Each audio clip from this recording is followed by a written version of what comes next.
I'm so thankful for all the Lord has done for me in my life. I'm thankful for my parents, Nelson and Helen Morton, who first brought our family to Pearce when I was just a very young child.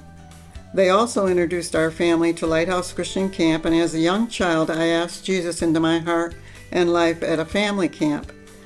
But Pearce has nurtured and taught me in so many ways over the years through Sunday school teachers, pastors, visiting evangelists, vacation Bible schools, youth activities, and so much more.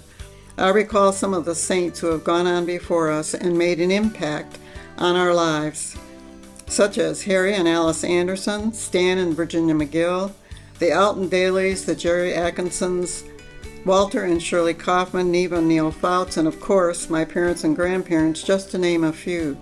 I could go on for longer than you want to be here to share many memories of ministry, special activities, and how God has worked and blessed Pearce Church, but I will just share a few.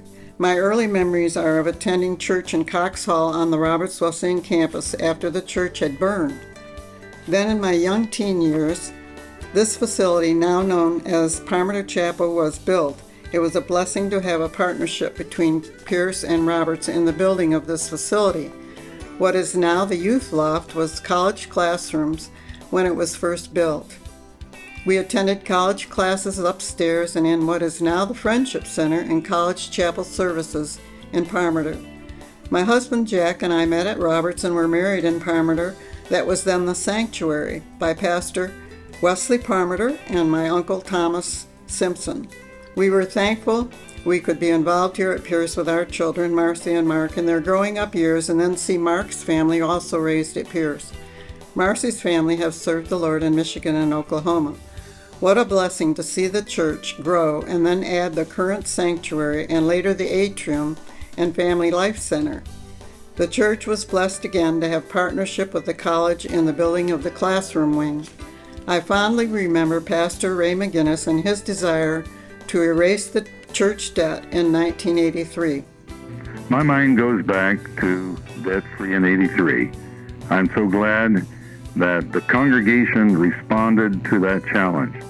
And in responding to that challenge, it meant that there was a greater opportunity for mission, both abroad and at home.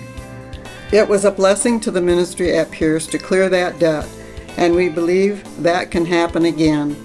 I applaud Pastor Todd and the leaders that have taken on this campaign to bless the ministry at Pearce through this endeavor to erase debt and open new avenues of ministry. God has blessed me so much through the ministry of this church. Long life friends, spiritual mentors, teachers of God's Word, and opportunities for service beyond these walls. God can use us to accomplish this endeavor, as one of my favorite Bible verses says in Philippians 4:13, I can do all things through Him who gives me strength. Let's do this with God's strength.